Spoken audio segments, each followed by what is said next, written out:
Vamos dar continuidade àquilo que estamos falando, né? A rigor, nós estamos falando já há muito tempo do sermão profético de Jesus. Aquele sermão que Jesus, há 2000 anos atrás, nos deixou e que veio ao longo desses 2000 anos se cumprindo, né? Inicialmente com aqueles acontecimentos mais próximos daquela época em que Jesus estava. Ele chegou a profetizar, né? Chegou a deixar para nós aquilo que ia acontecer com ele, a sua morte, a sua aparição depois de 3 dias, a destruição de Jerusalém, que aconteceu no ano 70. Depois ele veio falar daquilo que nós entendemos como inícios das dores que vieram acontecendo ao longo de tantos séculos. Início das dores por quê? Porque nós perdemos a referência maior que foi Jesus. Perdemos o endereço de Jesus. Tínhamos o médico, mas não fazíamos lançávamos mão da receita. E quando tem o médico, mas não tem a receita, a gente não sabe qual é o remédio que nós precisamos tomar.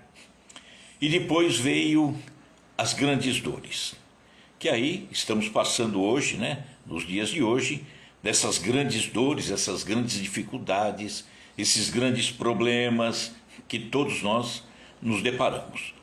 Já vem de boas décadas e estamos aí no finalzinho dessas grandes dores.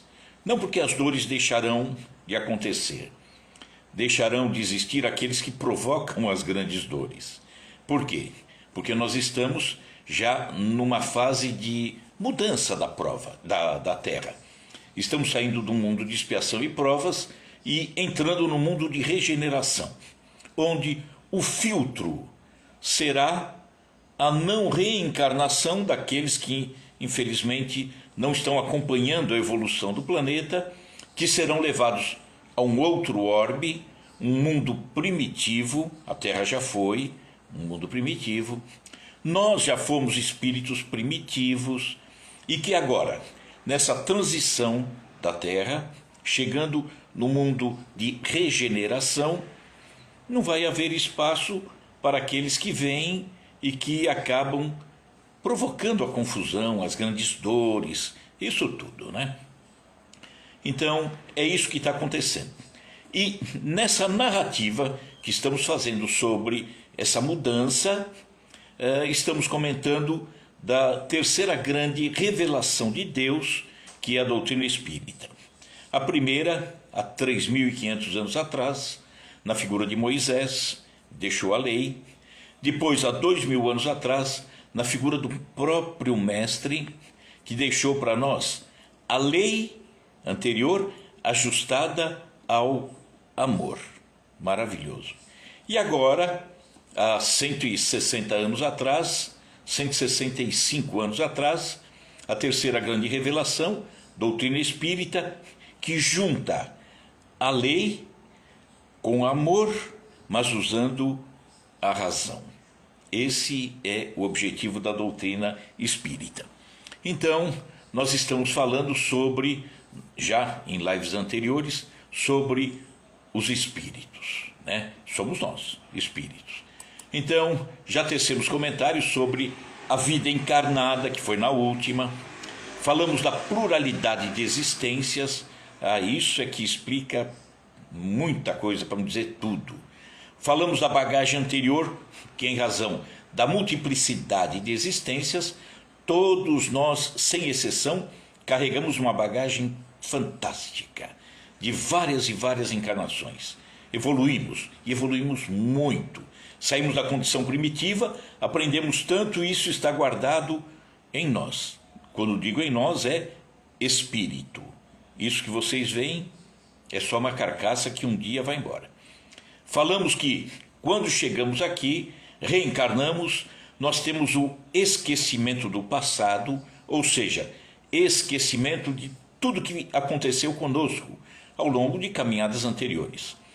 Coisas boas, coisas más, esquecemos temporariamente. Fica em nós aquilo que somos, o caráter, o nosso caráter. Somos bons, somos maus, mais ou menos. Então, isso é que nós trazemos. Essa perda é apenas temporária e que depois vamos recuperar. A rigor, recuperamos essa bagagem quando desencarnamos, quando deixamos esse corpo físico para trás. Mas também quando, por exemplo, dormimos, temos a oportunidade de resgatar, em determinadas situações, recuperar um pouquinho dessa bagagem. Falamos que é necessário pensar com responsabilidade sobre a condição espiritual. O homem pensa muito na vida carnal e perde a referência do espírito, que é ele próprio, né? Falamos sobre a nossa convivência com os espíritos, não só encarnados, essa convivência, eu com vocês, vocês com quem está junto aí, ao seu lado, amizade, família, amigos. É um relacionamento de espíritos encarnados. Mas essa convivência não para também com relação aos espíritos desencarnados. Fizemos uma comparação de relacionamento, nós com os encarnados e nós com os desencarnados. É um relacionamento que é igual, né? Não muda, é igual. Apenas que no caso do desencarnado a gente não enxerga, a gente não vê, né? Então, no caso dos desencarnados, a relação que nós temos aí com seu amigo, seu familiar que está aí do lado, a gente se relaciona falando, olhando, escrevendo. Com os desencarnados, a gente se relaciona através do pensamento. As nossas afinidades, né? Como nós nos ligamos. Por isso que é bom ter bons pensamentos, porque não vale a pena se juntar com complicações, né?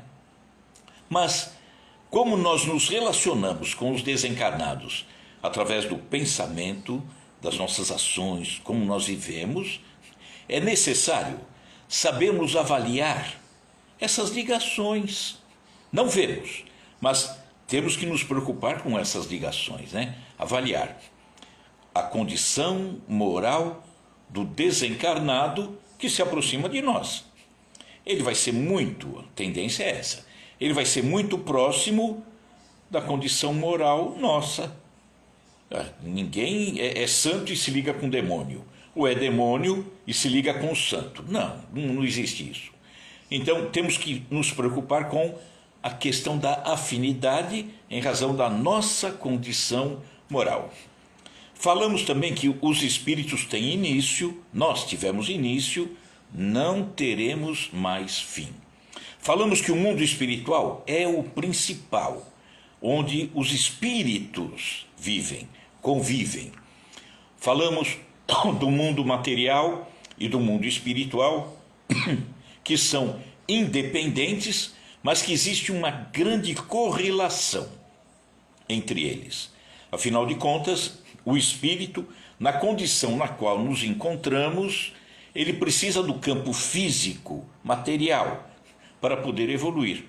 Porque no campo material, no caso nosso, aqui a Terra, pelo menos nesse momento está sendo a Terra, nós temos a oportunidade de conviver com espíritos em diferentes condições evolutivas.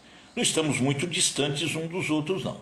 Mas é uma convivência na qual eu aprendo muito com alguns e tenho a oportunidade de ensinar a outros.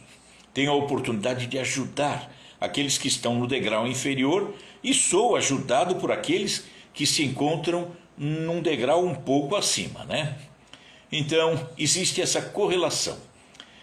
Os espíritos, a rigor, desencarnados, eles não se prendem a uma região delimitada. Está no inferno, está no céu e acabou. Não. Estão por toda parte, inclusive aqui conosco. Vamos falar algumas coisas muito rapidamente. Por exemplo, quanto à forma do espírito. Espírito tem alguma coisa que o identifica. Afinal de contas, ele é alguma coisa, né? E que coisa que ele é, né? mas é difícil entendermos esse espírito, compreendermos esse espírito. A definição da espiritualidade é que o espírito é como se fosse uma chama, uma faísquinha, uma centelha. E aí foi perguntado, ele tem a cor, tem alguma coisa? E a resposta foi, sim, vai do colorido, escuro, opaco, até uma cor brilhante, como um rubi, por exemplo, né? Aí vai de acordo com o nível de evolução do espírito. Quanto mais evoluído, mais claro, mais luminoso, mais bonito ele é. Se a evolução está lá embaixo, pequenininha, ele é opaco, ele é triste, ele é pesado. Esse espírito, a explicação é que ele pode se deslocar com a rapidez do pensamento. Obviamente, dependendo do grau de evolução. Num grau de evolução melhor, o deslocamento dele é como um pensamento. Ele se desloca rapidamente. Quando o pensamento está em alguma coisa, eles explicam que ali está o espírito. Então, vamos ver naquilo que pensamos, porque o nosso espírito está naquilo que pensamos. É a alma que pensa. É o nosso espírito que está pensando. Se estou pensando coisas boas, eu estou bem, a minha alma, né? Meu espírito, eu estou bem. Se o pensamento é triste, pesado, ruim, e aí eu estou me complicando, né? Outra explicação é que a matéria não opõe obstáculos aos espíritos. Tem a parede, eu não quero que o espírito entre aqui, eu vou fechar a porta. Ele não vai entrar. Não. A matéria, a rigor, não opõe obstáculos aos espíritos. É o ar, é a terra, é o fogo. Não opõe obstáculo ao espírito, né? Mas, em algumas situações, ele tem alguma dificuldade para superar isso. Enquanto muito terra, se vendo muito na condição até de encarnado, muito embora ele já não esteja, ele até acredita em algumas coisas que não são realidade. Por exemplo, a porta está fechada, não vai entrar. Ele não percebeu ainda, né? Está muito terra. O fogo opõe obstáculo a ele. Ele traz muitas vezes sensações daquilo que ele viveu enquanto encarnado. A água, o fogo, a terra, mas isso vai passando aos poucos. Outra informação: o espírito desencarnado não tem o dom da ubiquidade, ou ele não consegue se dividir. Uma parte minha vai para um lado, eu espírito, outra parte vai para o outro lado. Não pode haver divisão, o espírito é único, indivisível. Ele pode se irradiar para diversos pontos, e se irradia mesmo, né? Então, isso é que acaba fazendo parecer que um espírito pode aparecer distintamente em lugares diferentes. Não, ele pode irradiar-se, como o Sol. O Sol aqui no sistema solar é um só. Entretanto, ele se irradia para vários locais, mas continua sendo um só. Por exemplo, quanto aos espíritos, que sabemos que essa unidade, essa individualidade é indivisível, cada um pode se lançar através dos seus pensamentos para diversos locais. Nós fazemos isso, por exemplo, na prece. Quando fazemos uma prece, é o nosso pensamento dirigido a alguém que pode estar encarnado, mas que pode estar desencarnado também, né? Não deixei de ser um quando o meu pensamento vai na direção de alguém, né? Então, dá-se com esse espírito como que uma centelha. Ele consegue iluminar. Entretanto, a claridade dele que ilumina não surge diferentemente em cada local. É o que se dá, por exemplo, com um homem. Um homem, ele quer se comunicar com várias pessoas. ele está num local. Ele consegue irradiar seu pensamento, é um telefonema, é uma reunião pelo WhatsApp, mas ele está num único local. O espírito é assim. Outra coisa que a espiritualidade diz, esse espírito, né, como dissemos antes, ele é tão extremamente sutil, que ele não consegue ser visto, não consegue se identificar com outros se ele não tiver um corpo intermediário. Uma substância vaporosa envolve esse espírito, encapa esse espírito. E essa substância, esse corpo que abraça esse espírito, nós chamamos de corpo perispiritual ou perispírito, né? Que serve, portanto, de envoltório para esse espírito. O perispírito, que é esse corpo semimaterial, que é vaporoso, ele é sutil. A espiritualidade nos fala isso. Ele é sutil para nós, quando queremos enxergar através dos olhos físicos, os olhos da matéria. Entretanto, para a espiritualidade, que já não mais ocupa um corpo físico, esse corpo perispiritual, ele é até grosseiro. Eles vêm naturalmente, convivem naturalmente. Para nós, que o corpo perispiritual nós queremos enxergar com esses olhos, aí vai ficar difícil, não tem como. Alguns conseguem, a grande maioria não. Esse corpo perispiritual, o espírito tira a matéria que compõe esse corpo, tira do fluido cósmico universal de cada local onde ele está. Por exemplo, um espírito desencarnado que está aqui na Terra, o corpo perispiritual dele foi retirado do fluido cósmico universal, daqui da Terra, né? Moldado às qualidades aqui da Terra. Vamos falar de uma trindade universal. Vamos imaginar Deus acima de tudo. Depois nós temos dois princípios. Um princípio que seria o princípio inteligente e o outro que seria o princípio material. Deus tira do princípio inteligente o espírito, a inteligência. E do princípio material, ele tira tudo que é matéria, inclusive o corpo perispiritual, a terra, o seu móvel aí que está aí, você está sentado aí num sofá, né? Ele foi feito do quê? Qual a matéria-prima que compõe esse móvel que você tem aí? É madeira. Então, vamos dizer que a matéria-prima foi a madeira. Não, isso é uma explicação para nós aqui. A matéria-prima, de primeira, na verdade, é esse fluido cósmico universal, que nós não conseguimos nem mexer, mas que, em razão da maneira como ele é manipulado pela natureza, ele consegue propiciar tudo o que se refere à matéria. O globo, a terra, o nosso corpo físico, rigorosamente tudo, né?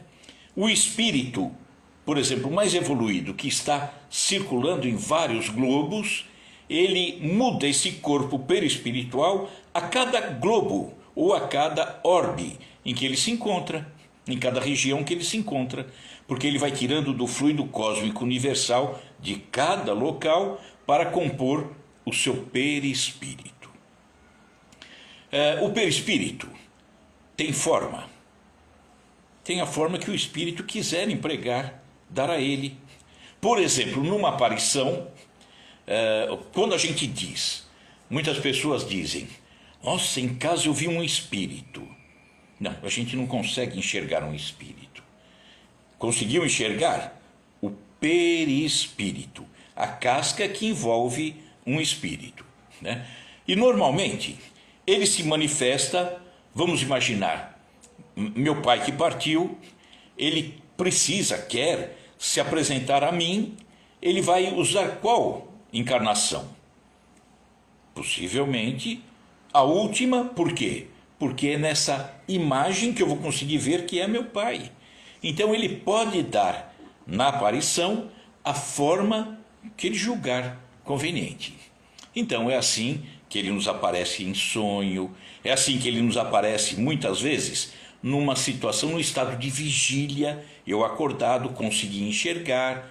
Então esse é o corpo perispiritual. Mas aí, os espíritos, como nós dissemos que Deus cria desde toda a eternidade, os espíritos, obviamente, têm níveis de evolução diferentes. Os nossos irmãos mais velhos, os espíritos mais velhos, a grande tendência é o quê? Estarem mais avançados. Tendência. Tem alguns que ficam marcando o passo. E os mais novos? É não serem tão, não estarem na evolução que nós temos, é a tendência. Mas eles podem ser apressadinhos e decidirem, por esforço próprio, crescer, evoluir, já nos passaram, Então, como Deus cria desde toda a eternidade, e por uma questão de justiça, todos foram criados da mesma forma, tem que ser. Não faz sentido Deus criar de uma forma diferente a um e o restante de uma forma diferente. É equivocado esse pensamento. Muitos imaginam, fazendo parênteses, que Jesus, por exemplo, foi criado dentro de uma perfeição e que todos nós, não, fomos criados de uma forma diferente. Não faz sentido, porque Jesus é perfeito. Eu gostaria de ter sido Jesus. Nessas condições queria.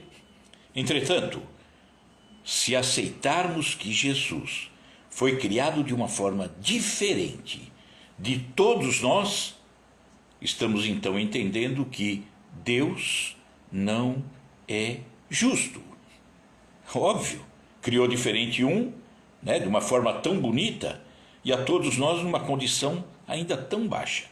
Não, Deus nos cria na mesma situação, na mesma condição, e a espiritualidade diz que todos somos criados simples e ignorantes, colocados num primeiro degrau dessa evolução, para crescermos, para evoluirmos. E as encarnações é que propiciam a nós a oportunidade da evolução. E a evolução é conseguida através do mérito. Olha que beleza. Seria até chato para Jesus dizer: olha, eu ganhei essa perfeição de presente. Eu não fiz nada para ser perfeito. Então são as reencarnações que nos dão a chance, através do mérito, da luta, do esforço, de alcançarmos condições superiores. Então esse Jesus, ele é muito maior do que imaginávamos lá quando entendíamos outras crenças, outra forma de entendimento. Esse Jesus é muito maior. Por quê? Porque ele errou ao longo da sua caminhada, corrigiu esses equívocos, foi crescendo, evoluindo, lutando, e por mérito dele, ele é um espírito enorme, grandioso. Isso é bonito. E nós chegaremos lá? Chegaremos, Então, como existem diferentes condições evolutivas dos espíritos, a espiritualidade, para que nós entendêssemos, lá com Kardec, resolveram só para fins didáticos, para a gente entender, porque senão é um pouquinho difícil. Resolveram colocar 3 ordens de espíritos, de acordo com o grau evolutivo. Na primeira ordem, no topo da qualidade desses espíritos, da evolução desses espíritos, foi classificado como espíritos puros. Seriam aqueles que atingiram um nível de evolução tal que eles nem precisam mais reencarnar. Por quê? Se desprenderam da matéria. A visão deles está muito além. né? Então, nós entendemos nessa primeira ordem espíritos puros. Esses espíritos, portanto, que já não necessitam nem mesmo de reencarnação. E aí, nesse grau, nessa descida, ele colocou na segunda ordem, portanto, abaixo dos espíritos puros, os bons espíritos. Quem são os bons espíritos? São os que chegaram no meio, vamos dizer assim, dessa escala, no meio dessa régua, né, que vai desde o simples ignorante até o puro, com evolução maravilhosa. Então, na segunda ordem, os bons espíritos são esses que estão no meio dessa régua, onde, neles, já começa a prevalecer o desejo do bem, que já neles predomina. Eu quero fazer o bem. Faz ainda o mal? Dependendo de onde está, ainda faz, mas o desejo é de fazer o bem. Neles, nesses bons espíritos, existe a predominância do espírito sobre a matéria. Eles estão mais preocupados com o crescimento espiritual do que, muitas vezes, com o crescimento material, muito embora ainda necessitem do crescimento material, da evolução, do progresso. Isso é natural. Ainda, outro aspecto, nesses bons espíritos, prevalece neles o desejo do bem. Eles querem fazer o bem, né? Muito embora ainda necessitem passar pelas provas, que a Terra está aqui para nós, né? As expiações. Por quê? Porque tem a vontade de fazer o bem, mas ainda, em razão de não estarem perfeitos, ainda praticam os seus equívocos. É muito natural, né? Querem fazer o bem, mas não têm a capacidade total para fazer esse bem. Terceira ordem. Então, vimos lá os puros, os bons espíritos, e agora a terceira ordem são os espíritos imperfeitos. Lembre-se, isso é só didaticamente, tá? Não vão achar que, deixa eu ver a minha etiqueta aqui, eu estou classificado em qual? Esquece. Então, terceira ordem, que é o final, né, o pé da escada, os espíritos imperfeitos. Os que ainda se acham nessa parte inferior. Ainda, praticamente o que prevalece é a ignorância, o desejo do mal em muitos, não em todos. Desejo do mal. Ainda prevalecem aquelas paixões más que lhes retardam o progresso. É isso que caracteriza esses espíritos imperfeitos. É a predominância da matéria sobre o espírito, né? E tem a propensão também pelo mal. São aqueles que ainda não conseguem se imaginar espíritos e estão envolvidos com a parte da matéria. Esquecem-se que são espíritos e imaginam ser da terra. É daqui, meu pedaço é aqui. Então não se preocupa, né, com sua evolução espiritual. Nem todos eles, esses espíritos imperfeitos, diz a espiritualidade a Kardec, nem todos são necessariamente maus. Não, ignorantes sim, aí é outra história. Há os que não fazem nem o mal e nem o bem. Mas a espiritualidade, no Livro dos Espíritos, tem uma pergunta feita e a resposta deles é preciso fazer o bem. Quem deixou de fazer o mal, mas não faz o bem, ainda está fazendo o mal. Por quê? Porque nós precisamos fazer o bem. Então, deixar de fazer o mal, ótimo, já é um degrauzinho a mais. Mas e o bem? Então, nesses espíritos imperfeitos, muitos deles já não estão muito preocupados em fazer o mal, mas também não estão nada preocupados em fazer o bem. Então, por isso que estão nessa condição. Nesse grupo, esses espíritos imperfeitos, os que se comprazem no mal e ficam satisfeitos quando se deparam com ocasião de praticar o mal. se alegram em fazer o mal. Há também, nesse grupo, os levianos, os estouvados, aqueles bagunçados, né? Mais perturbadores do que malignos, aqueles que só aprontam, só confusão, né? Que se comprazem antes na malícia do que na malvadez. Há também, e cujo prazer consiste em causar pequenas contrariedades, ou às vezes grandes contrariedades, e se riem disso. Quando nós falamos do mundo espiritual, para entendermos um mundo espiritual como basta olhar o que é o mundo material. Esse mundo que estamos aqui na Terra. Nós vemos pessoas de todas as matizes. Nós vemos pessoas que são extremamente boas, pessoas que cuidam da sua família, pessoas que estão preocupadas em ter o seu trabalho para poder alimentar seus filhos, pessoas que estão preocupadas em conduzir os filhos pelo melhor caminho, orientá-los, né? Ensinar a eles coisas boas para que eles tenham uma condição moral cada vez mais elevada. Aí começamos a ver aqueles que não se preocupam muito com isso, aqueles que não se preocupam nada com isso, aqueles que jogam o filho de qualquer jeito no mundo. Há aqueles que até incentivam o filho a fazer as coisas equivocadas no mundo. Isso é o mundo espiritual também, apenas que estamos ocupando um corpo físico. Nada diferente disso. Aqueles que ensinam melhores condições morais para o seu filho são os espíritos que estão em melhores condições do outro lado também. Aqueles que incentivam os filhos à mentira, ao roubo, à leviandade, são aqueles que do outro lado fazem a mesma coisa. Não muda nada. A única coisa que muda é esse embrulho que nós carregamos aqui conosco.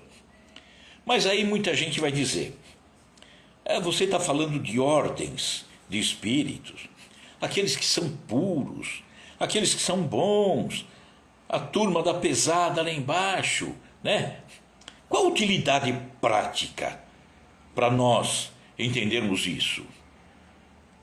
A utilidade prática é sabermos avaliar esse contato que nós temos com eles. Nós falamos, eles constantemente estão ao nosso lado, estão nos induzindo a determinadas coisas, estão nos sugerindo determinadas coisas, e eu tenho que fazer uma leitura. Eu não posso aceitar tudo que aparece à minha frente com casca e tudo. Não devo engolir as coisas com casca e tudo. Eu tenho que avaliar. E eu tenho que avaliar o quê? A condição moral desses espíritos que estão aí buzinando no meu ouvido, estão aparecendo em sonho, estão me sugerindo. A semana passada ainda falamos da comunicação numa casa espírita. Recordam-se que eu falei do mentor, pseudo-mentor, que apareceu num trabalho dentro de uma casa espírita e de repente ele elogia todo mundo e no final ele diz, olha, está todo mundo bonitinho aqui, todo mundo trabalhando, se dedicando, se esforçando, unidos, né? Olha que trabalho maravilhoso nessa casa espírita. Entretanto tem um que está destoando e vai embora. E aí? Dá para acreditar nesse espírito? É mentor da casa? De jeito nenhum. E esse espírito aproveitou de alguma brecha para tentar dividir o grupo. Dá para aceitar essa informação? Não. Joga no lixo, né? Nós temos que avaliar, por exemplo, em situações que acontecem conosco, em todos os instantes. Como dissemos, nas intuições, né? Naquilo que é sugerido para mim. Olha, em sonho, como falamos, acordei, nossa, eu tive um sonho, eu devo fazer isso. Não, você tem que avaliar aquilo. Avaliar a informação que você recebe através de uma comunicação né? E quantas vezes as coisas aparecem para nós no nosso dia a dia e nós não avaliamos. Nós engolimos com casca e tudo. E aí não dá. Com casca e tudo. Por exemplo, vamos tentar aqui achar um exemplo. Não que seja uma maldade, né? Não que seja ruim. Mas, por exemplo, recebo lá uma prece. Olha, você recebeu essa prece, distribua para 10 pessoas. E aí, você pega aquela prece, nem leu, manda para 10, WhatsApp. Dispara para 10, fecha, nem leu, nem se utilizou daquela prece. Aquela prece tinha alguma coisa para você? Trazia alguma mensagem aqui? Nem li. E mandou para outros 10? Mandei. Não devia. Você devia ter lido. A mensagem é boa. Ela diz alguma coisa que te engrandeça o espírito? Não. Apenas disse isso. Você não devia nem ter aceitado e nem mandado. E você mandou sem aceitar. Piorou ainda, né? Então, quantas vezes recebemos uma mensagem, não pensamos, não avaliamos e estamos disparando, né? Aceitar ou não, por exemplo, um livro. Esse livro é psicografado. Nossa, que beleza! Então, está explicando tudo. Será? Você chegou a avaliar com critério esse livro? Ou engoliu com casca e tudo? Tem muita gente que tudo que aparece num livro é verdade. Tudo que aparece numa mensagem é verdade, né? E aceitar ou não, por exemplo, informações que vêm através da mídia, né? Televisão, rádio. Tem muita mídia aí só na base do fake news, né? Então, temos que saber avaliar, porque senão nós estamos colocando lixo dentro de nós, né? Não fazemos aquilo que as empresas normalmente fazem quando elas produzem um determinado produto, fabricam um determinado produto. Tem o setor que faz aquela avaliação da qualidade daquilo que ela produziu, mas também daquilo que ela recebeu para produzir, né? Vai fazer o teste de qualidade e de repente ela aceita qualquer produto, qualquer matéria-prima que ela recebe. Tudo bem, esse aqui é mais barato. Eu vou fazer um produto que usa fiação. Esse fio custa 10, esse aqui custa 2. Então vamos economizar. Compra esse de 2. Não avaliou a qualidade do produto. Como é que vai sair o produto que ela fabrica utilizando aquele fio? Vai dar problema. Nós somos assim.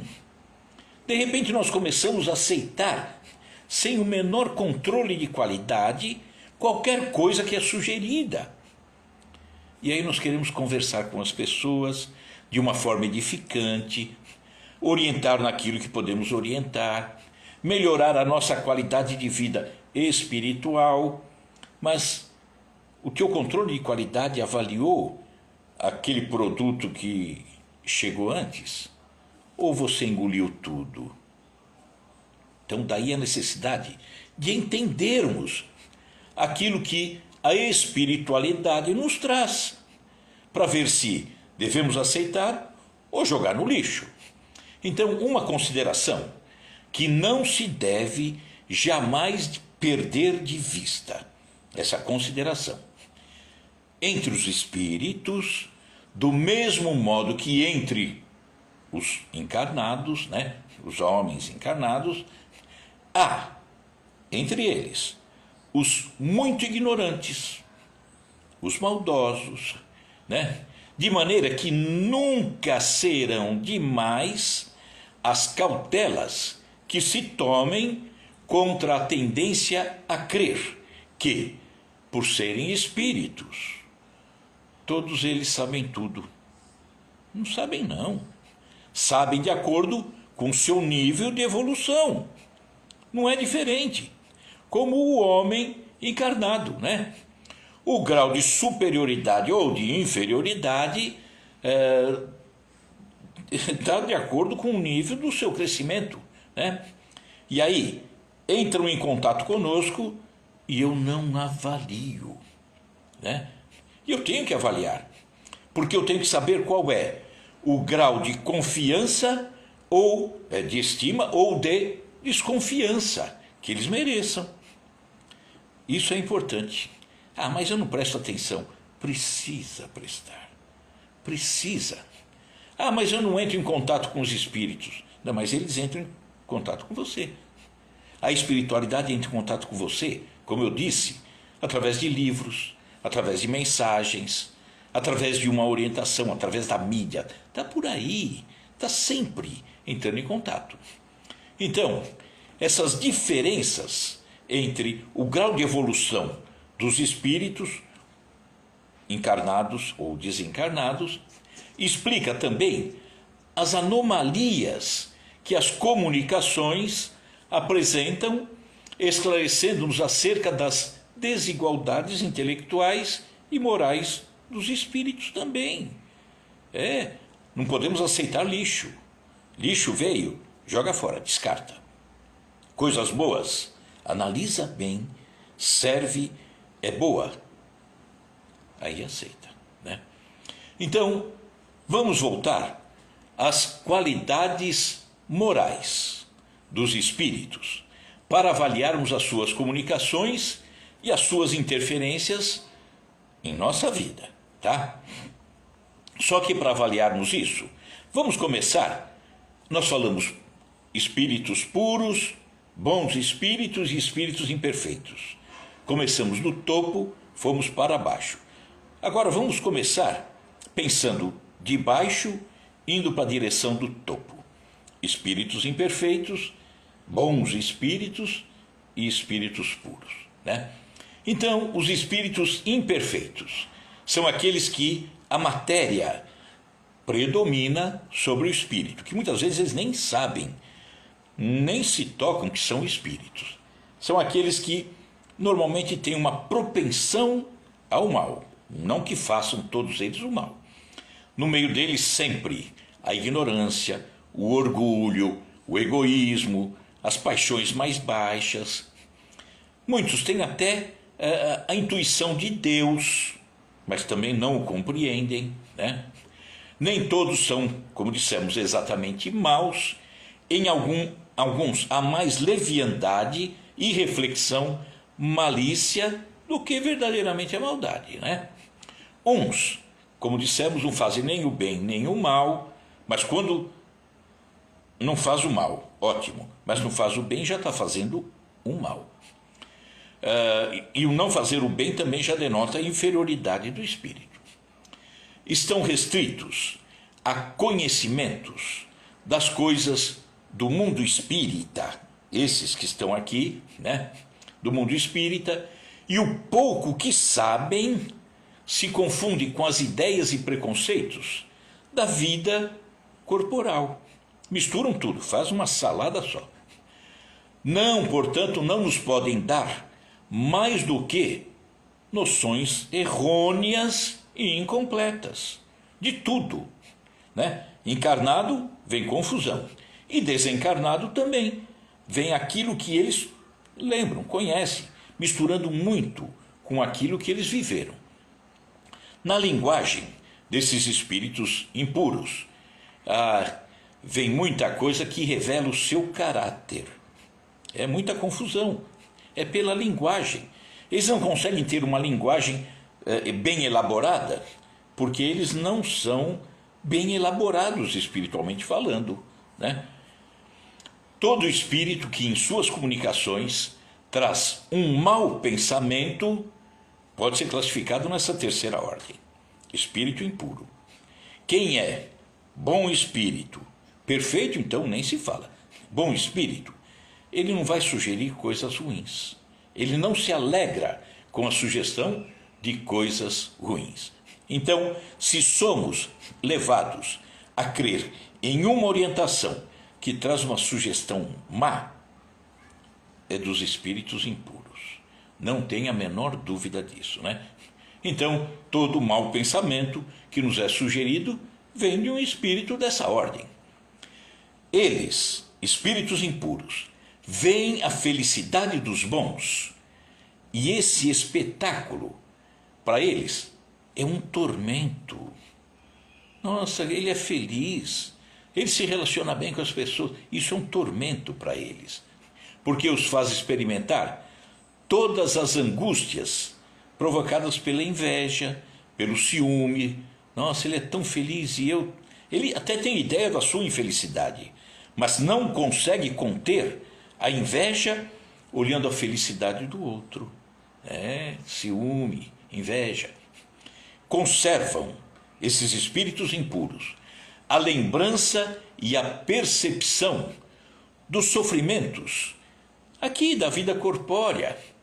E essa impressão é muitas vezes mais penosa do que a própria realidade. Eles aumentam isso. Sofrem pelos males que fizeram padecer em vida e pelos que ocasionaram aos outros. Olha a junção de confusão.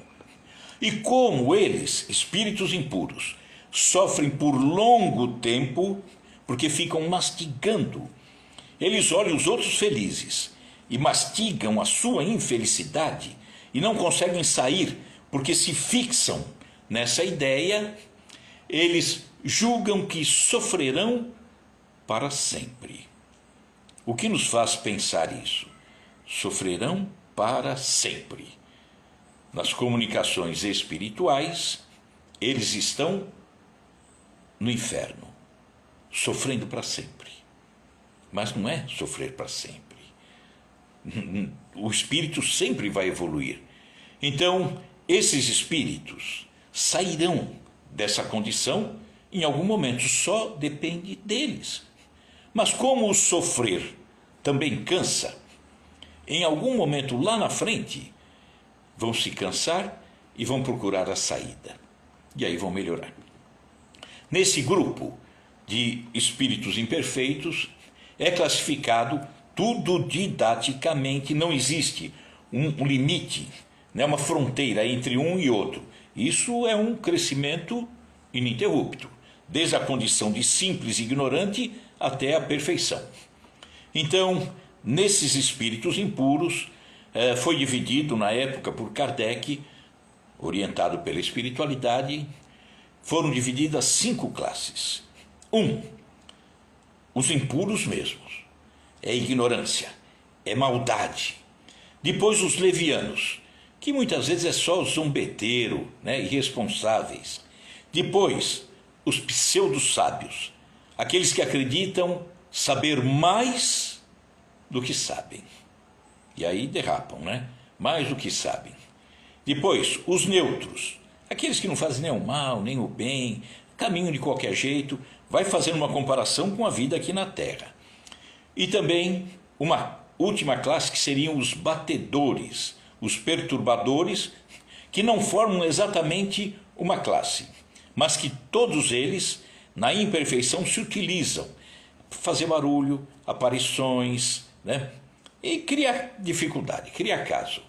Então, neles, a inteligência, nesses espíritos impuros, pode se achar aliada à maldade ou à malícia.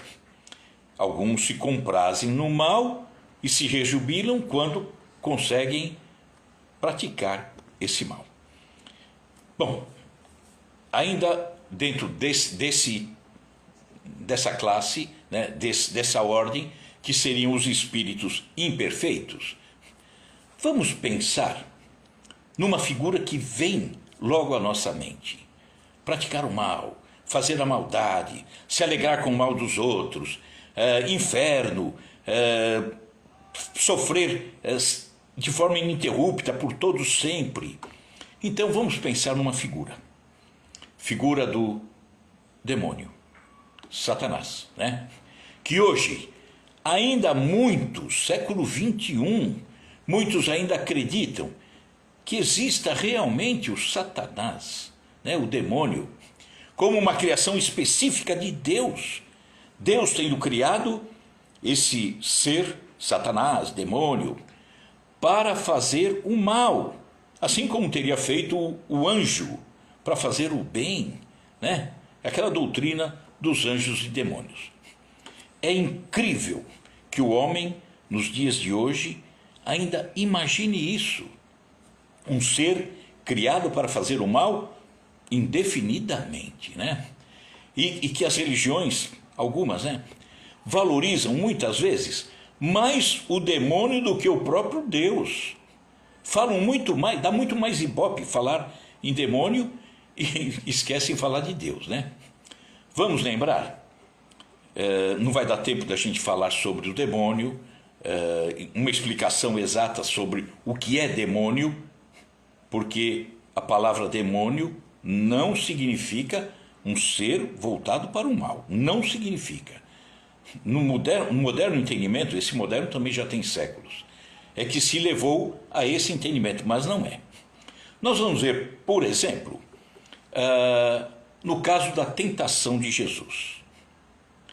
Lembram-se que Jesus, quando ia começar a fazer a distribuição da Boa Nova, do seu Evangelho, ele se dirige ao deserto, seria o deserto da Judéia, uma região onde fica a cidade de Jericó, e na narrativa é dita que Jesus vai a um monte, que é conhecido como o Monte das Tentações, que fica ali bem pertinho de Jericó, e ali ele fica 40 dias e 40 noites fazendo jejum.